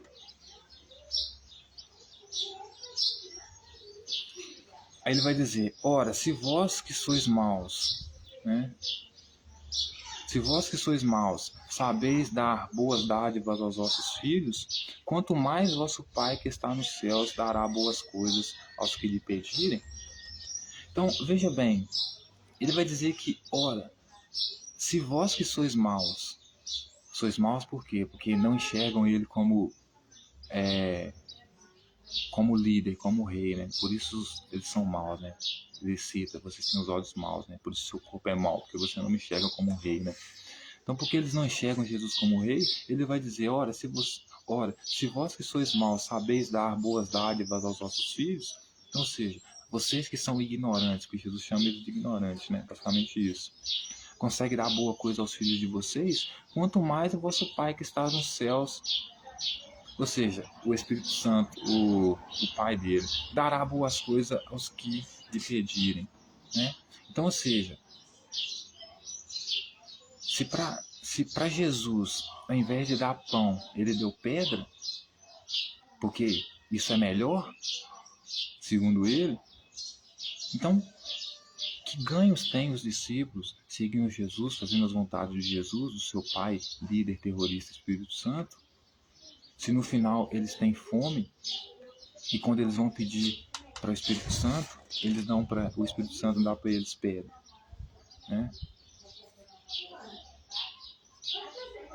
Tudo quanto, pois, quereis que os homens vos façam, assim fazeis vós também a eles, porque esta é a lei e os profetas. Então, assim, se vocês querem que os homens tratem vocês bem, assim vocês devem fazer também a eles. Agora, se vocês querem que os homens matem vocês, assim vocês também têm que matar eles. E a proposta de Jesus era qual? Matar todos que estavam no templo de Jerusalém. Né? Porque esta é a lei e os profetas. Ele vai falar a respeito das duas entradas. Né? Entrai pela porta estreita, larga pela porta estreita. Entrai pela porta estreita. Larga é a porta e espaçoso o caminho que conduz para a perdição. E são muitos que entram por ela. Porque estreita é a porta e apertado o caminho que conduz para a vida, e são poucos os que acertam com ela.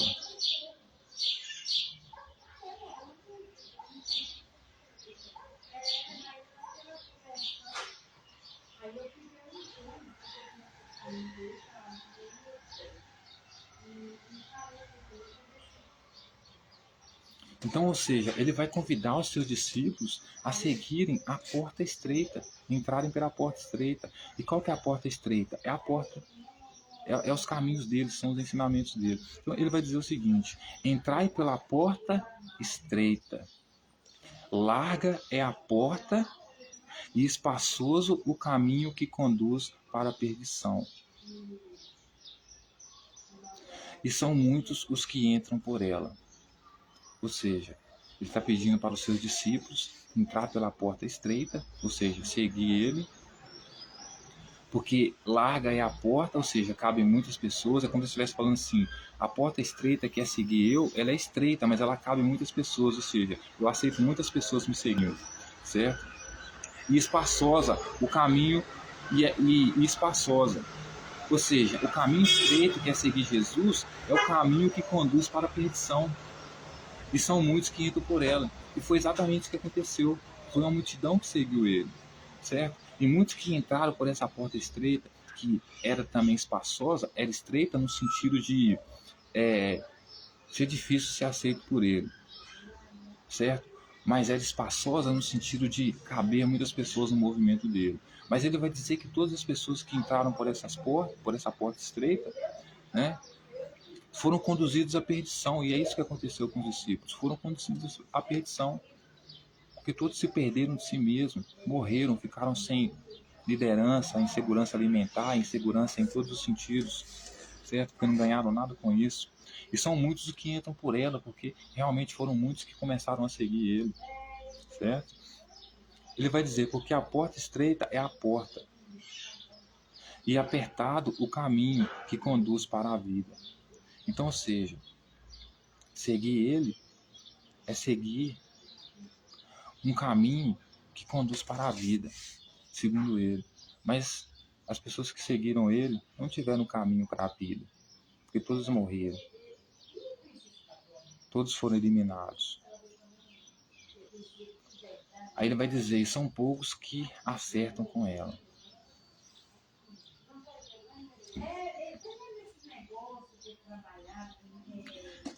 Veja bem, porque você vai continuar vendo como ele é um cuzão. Os falsos profetas. Ele continua dizendo assim no versículo 15 do capítulo 7. Acautelai-vos dos falsos profetas, que se apresentam disfarçados de ovelhas, mas por dentro são lobos roubadores. E aqui ele está falando de quem? Né? Os profetas, os próprios discípulos dele, certo? Que eram profetas, que o profeta que é o que vem anunciar a vinda dele. Então ele está basicamente chamando os discípulos dele de falso profeta, tá?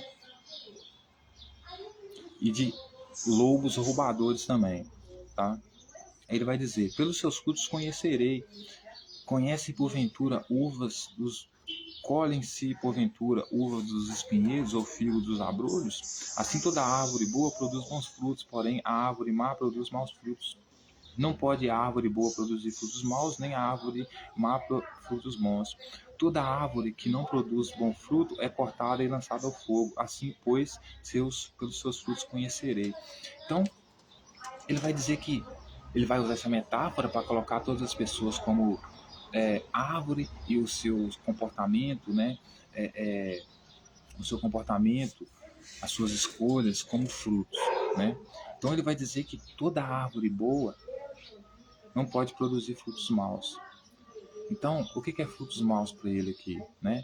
É a rebeldia a ele, é a homossexualidade, é a adultério, tudo isso, certo? Então ele vai dizer assim: vocês que são árvore boa, que gostam de matar que são árvore boa, vocês têm que dar fruto bom. E o que é o fruto bom dele, né? É se ajoelhar a ele, se humilhar a ele, certo? É matar homossexual, matar mulher adúltera, é tocar fogo no povo de Jerusalém. Isso aí é produzir bons frutos para ele. Mas se você é uma árvore má, então não tem como você dar bons frutos. Ou seja, se você é uma árvore má, então não tem como você matar adúltero porque você é adúltero. Não tem como você matar um homossexual porque você é homossexual. Não tem como você matar uma criança desobediente porque você é uma criança desobediente. Certo? Não tem como você aceitar divórcio porque você, né? Não tem como você ir contra o divórcio porque você é uma árvore que produz frutos maus, então você é a favor do divórcio, né? Segundo o que Jesus entendia, né? Ele vai dizer: toda árvore que não produz bons frutos é cortada e lançada ao fogo. Por isso que ele disse que já queria que a terra já estivesse em fogo. Por isso ele disse que vai separar o joio do trigo, e o joio ele vai colocar fogo. Por quê? Porque o joio para ele são as pessoas que não seguem as coisas que ele manda, não fazem as coisas que ele quer, que não matam homossexuais, que não matam mulheres adultas, que não matam crianças desobedientes, apedrejadas, que não se ajoelham a ele, que não adoram o pai dele, que adoram outros deuses, certo? Então tudo isso para ele é árvore que produz frutos maus, e as árvores que produzem fruto mau, segundo ele, essa árvore é cortada e lançada ao fogo. Então, ou seja, todas as pessoas que o questionam, que vão contra ele, que questionam o seu juízo, o seu reino, ou que seja que esteja vinculado a ele, essa pessoa, ela é uma árvore que não produz bons frutos, produz maus frutos, então ela tem que ser jogada ao fogo. Jesus gosta até de queimar pessoas, literalmente, tacar no fogo, para você ver como ele é um péssimo líder, né? Então, assim, pelos seus frutos conhecereis, ele termina dizendo. Aí, olha só o que ele vai dizer. E aqui, ele está falando dos discípulos dele, tá? Ele está falando dos discípulos dele, porque é como se ele estivesse falando dos discípulos dele. Investiguem entre vocês aí e perceba quem que é aquele que é a favor de mim e quem é aquele que é contra mim. E aquele que for contra mim, esse aí deve ser cortado e lançado ao fogo, deve ser morto. Isso ele falando para os discípulos dele, né? Porque aqui ele está falando que os discípulos dele são as árvores que produzem frutos bons e as árvores que produzem frutos maus. Aí veja bem o que ele vai continuar dizendo no versículo 21. Nem todo que me diz Senhor, Senhor, entrará no reino dos céus, mas aquele que faz a vontade do meu Pai que está nos céus. Então, senhoras e senhores, ele era um cara que ele era contra a própria família dele, contra as próprias pessoas que estavam seguindo ele. Porque quem chamava ele de Senhor? A mãe dele chamava ele de Senhor. Senhor, o vinho acabou. Pedro chamava ele de Senhor. Então, por Pedro ter negado ele, Pedro também era uma pessoa que não entraria no reino dos céus. Chamava ele de Senhor. João chamava ele de Senhor. Todos aqueles que chamavam ele de Senhor, Senhor, e quando ele diz que chama ele de Senhor, Senhor, Senhor, ele repete Senhor, Senhor 2 vezes, no sentido de que é uma pessoa que está muito próxima a ele. Então realmente considera um Senhor dele, entendeu? Então, nem todo que me diz Senhor, Senhor, Senhor entrará no reino dos céus, mas aquele que faz a vontade do meu Pai que está nos céus. Então, Maria, a mãe de Jesus, a própria mãe dele, não entraria no reino dos céus, no reino que ele estava trazendo, que ele queria trazer. Certo? Por quê? Porque quando ele está ensinando aquele monte de baboseiro dentro do templo e a mãe dele chega para impedir ele porque acha que ele está fora de si, a mãe dele considera que ele é louco, né? O que ele diz? O pessoal fala que sua família está te chamando lá, Jesus, seus pais, seus irmãos estão te chamando lá. O que ele fala? Minha família é aquela que faz a vontade de Deus, a vontade do meu Pai, se referindo a quem? Ao povo que estava ali dentro, ou seja, vocês que estão aqui me ouvindo, me obedecendo, vocês são minha família. Agora minha mãe já não é minha família, porque ela está querendo me impedir de fazer a vontade do meu Pai, né? Porque Maria, se ela tentou impedir Jesus de fazer aquilo que ele estava fazendo, ela estava impedindo Jesus de fazer a vontade do Pai dele.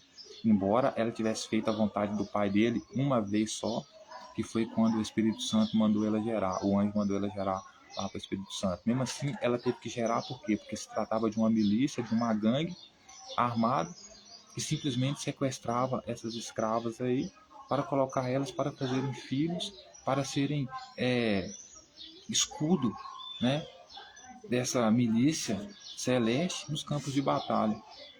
Veja que Jesus não pôde nem escolher o próprio nome dele. Quem escolheu o nome dele foi o pai dele, que é esse líder dessa milícia celestial, desse grupo armado, dessa facção aí que queria derrubar o templo de Jerusalém, derrubar também as autoridades de Jerusalém.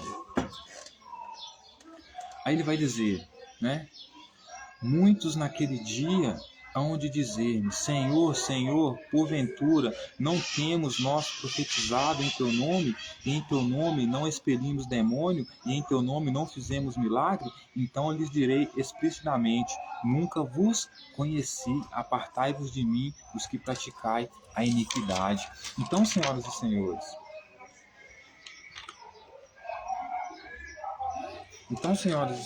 veja que interessante, né? O texto vai dizer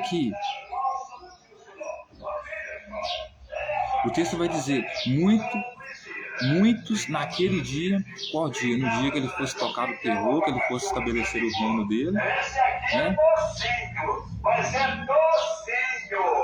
Muitos naquele dia.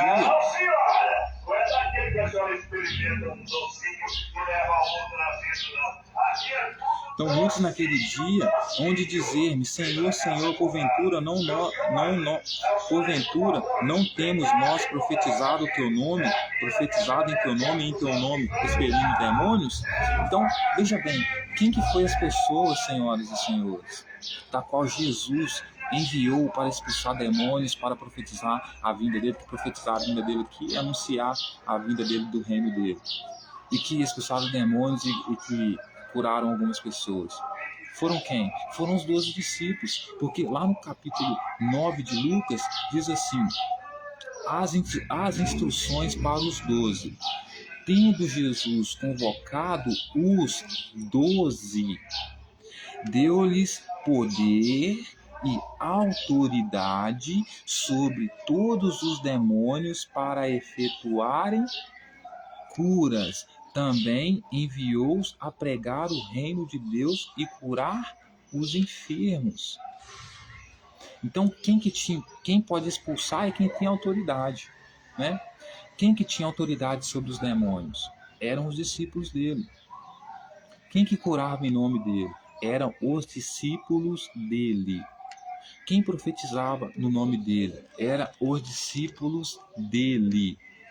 Então ele está falando para os próprios 12 discípulos dele, certo? Que muitos naquele dia hão de dizer-me: Senhor, Senhor, porventura não temos nós profetizado em teu nome, e em teu nome não expelimos demônios, ou seja, expulsamos demônio, e em teu nome não fizemos muitos milagres? Então lhes direi explicitamente: nunca vos conheci. Sabe por que ele é um péssimo líder? Por esse motivo. Porque ele convida as pessoas a seguirem ele, manda as pessoas expulsarem demônios, e os demônios aqui são as autoridades de Jerusalém, ou seja, expulsar as autoridades de Jerusalém. Manda as pessoas expulsarem as autoridades de Jerusalém, curar em nome dele, profetizar em nome dele, anunciar a vinda do reino dele, certo? Mas naquele dia, ou seja, naquele dia quando ele tiver estabelecido o reino dele, sabe o que ele vai fazer? Ele vai dizer para eles explicitamente que não conhece eles. É como um cara que te chama para roubar, monta seu império, e quando você vai lá cobrar a sua parte, ele diz para você que não te conhece,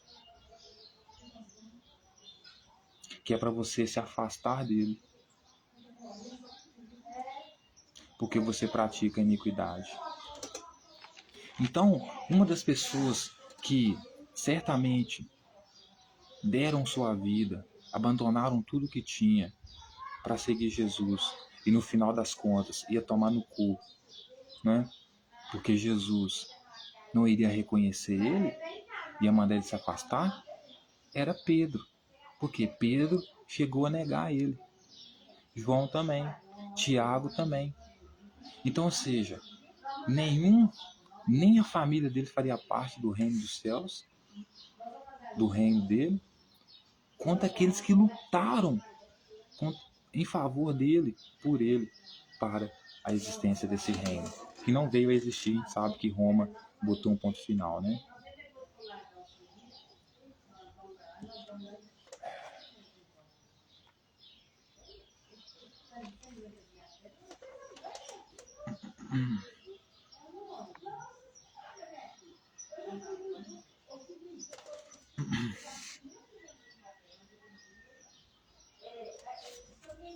Aí ele vai continuar dizendo os dois fundamentos. Todo aquele, pois, que ouve essas minhas palavras e as pratica, será comparado a um homem prudente que edificou a sua casa sobre a rocha.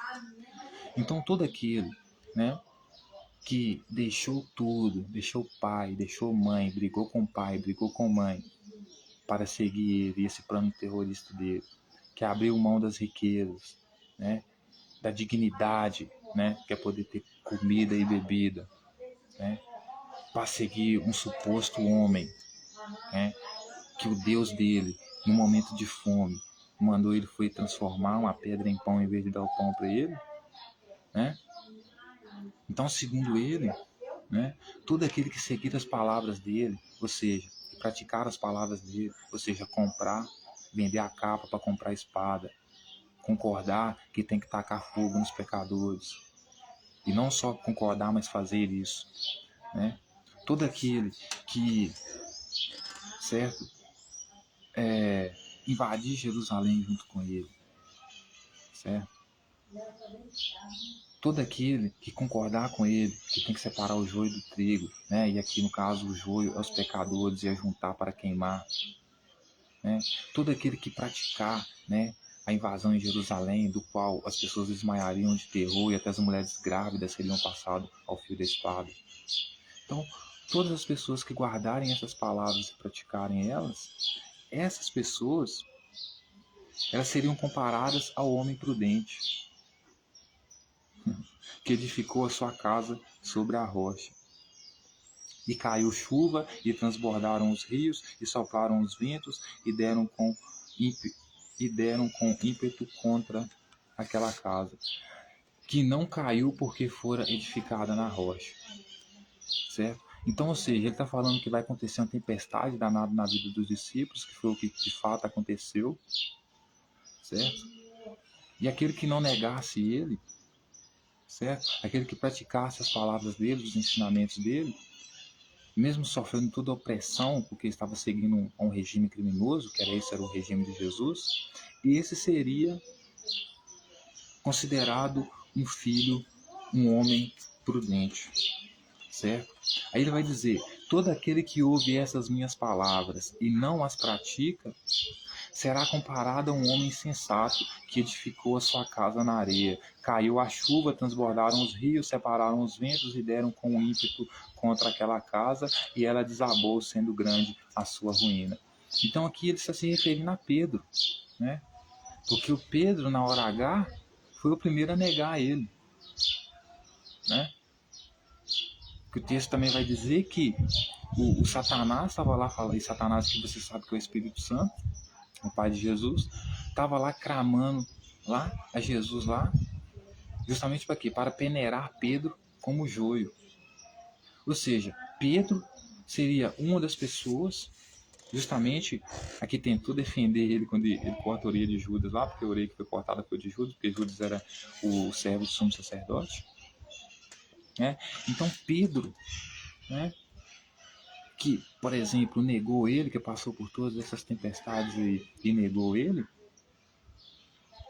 Pedro seria chamado, por exemplo,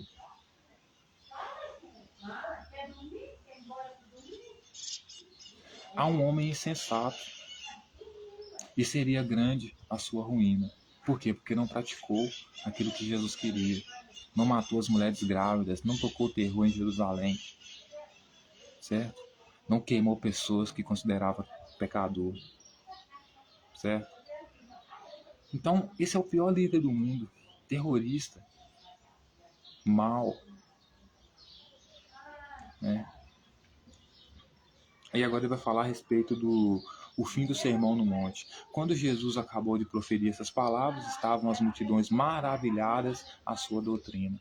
Então essa maldita doutrina, esse ensinamento que ele teve aqui, que a gente leu até agora, é a maldita doutrina dele. Isso é o que ele inventou. Era a doutrina dele. Não era a doutrina do povo. Doutrina de jejuar, de abrir mão da vida, né, pessoal, e basicamente se tornar um mendigo, largando tudo que tinha para seguir ele, num plano que deu errado, que não daria certo. O cara tinha dinheiro para comprar 2 espadas só. O que vai fazer com 2 espadas contra as autoridades da época? Certo? Então o texto vai dizer, porque ele as ensinava com quem tem autoridade e não como os escribas. Ou seja, eles colocavam ainda acima dos escribas. Ensinava como se tivesse autoridade, coisa que ele não tinha. Quem deu autoridade para ele? O Espírito Santo nem autoridade sobre o povo de Jerusalém tinha, que era o pai dele. Né? O povo de Jerusalém adorava vários deuses.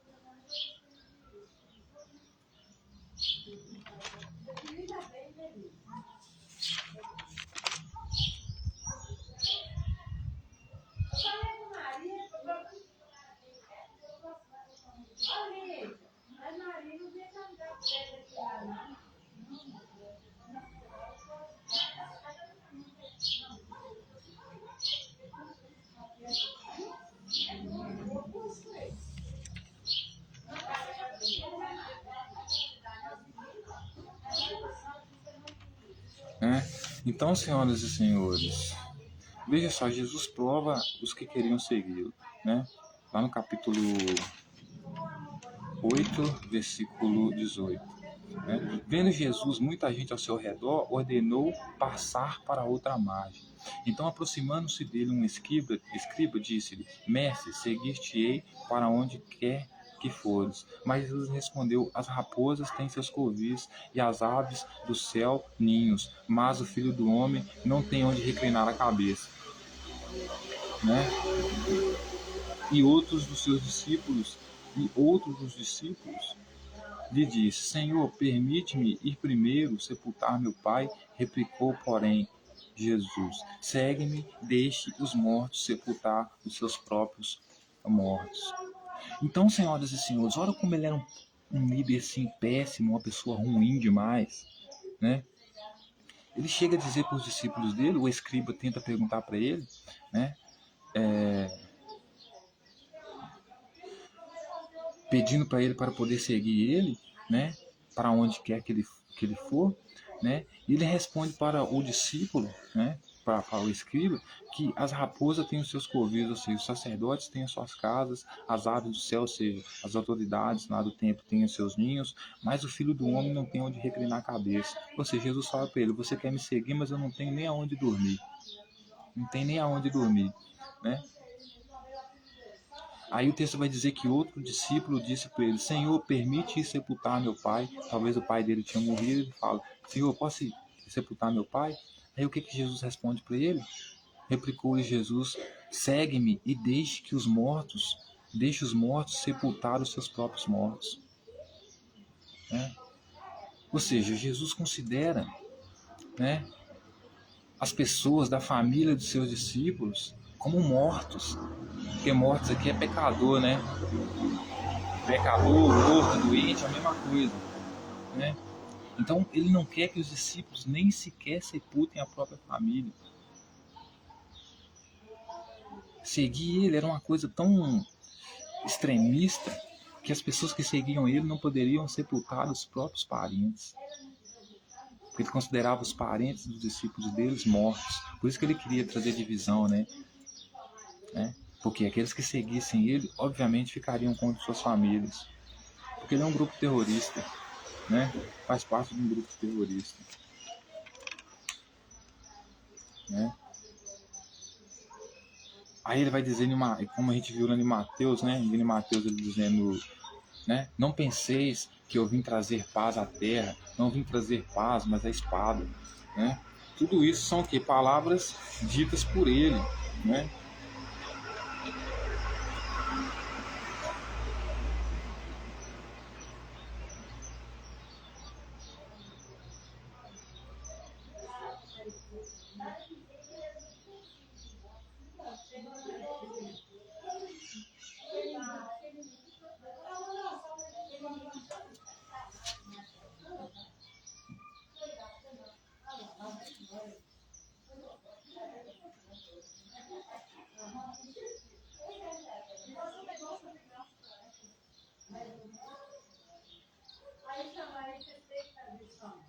Né?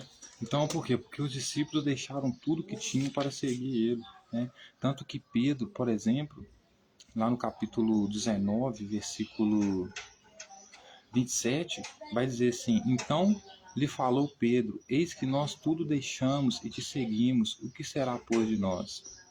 Ou seja, ele colocava os discípulos numa situação muito ruim, né? Onde os discípulos tinham uma total incerteza porque deixavam tudo que tinha amando de Jesus para seguir ele num plano terrorista e não vinha possibilidade nenhuma de Jesus conseguir ganhar essa guerra, portanto não poderia ressarcer eles ou dar para eles tudo aquilo que eles perderam. Então Pedro, por exemplo, seria uma das pessoas que não entraria no reino dele, né?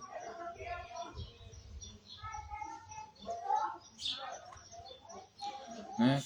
Então Pedro era um dos discípulos que chamava ele de Senhor, Senhor, Senhor, que ele não deixaria Pedro entrar no reino dele. Por quê? Porque Pedro questionava ele. Pedro era um daqueles que estava mais afim de adorar a riqueza, de ter dignidade, do que seguir o projeto dele e morrer sem nada. Certo? Então, senhoras e senhores, eu termino aqui essa reflexão de hoje. Termino aqui essa reflexão de hoje dizendo para as senhoras e os senhores que esse é o Jesus da Bíblia, né? É um cara que massacra o próprio povo, né? Que trai o próprio povo, né?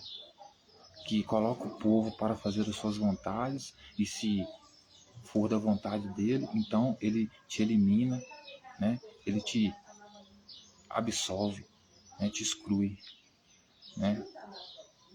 Ele coloca o povo em situações onde o povo vai morrer de fome para seguir o movimento dele, onde o povo tem que deixar tudo para seguir o movimento dele, se dá mal no final e morre, e o povo ainda é culpado.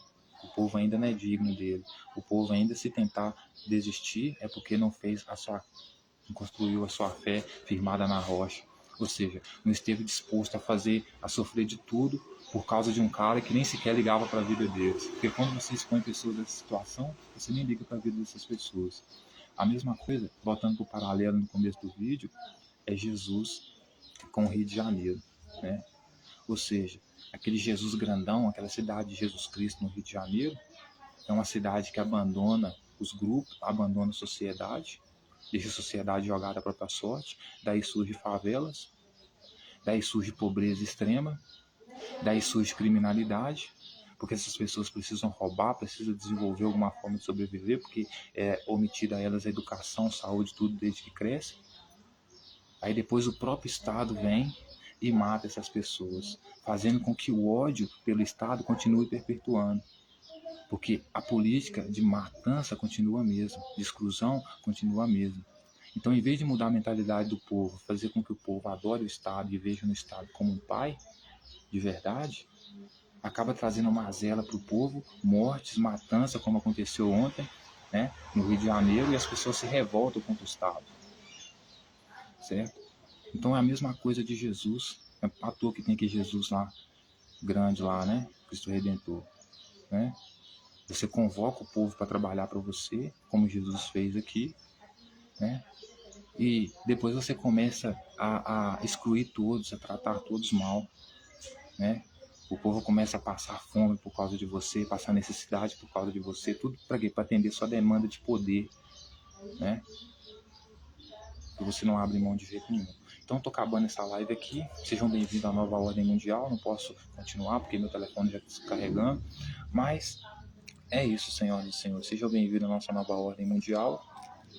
onde a gente vai trazer um novo mundo para vocês, com a união de China, Brasil, Rússia, Estados Unidos também, se quiser participar, e todas as potências mundiais. A gente precisa de um governo correto, um governo certo para a nossa população mundial. Então, termino aqui. Esse é o nosso símbolo, maçom. É isso aí. Tamo junto, amo todos vocês.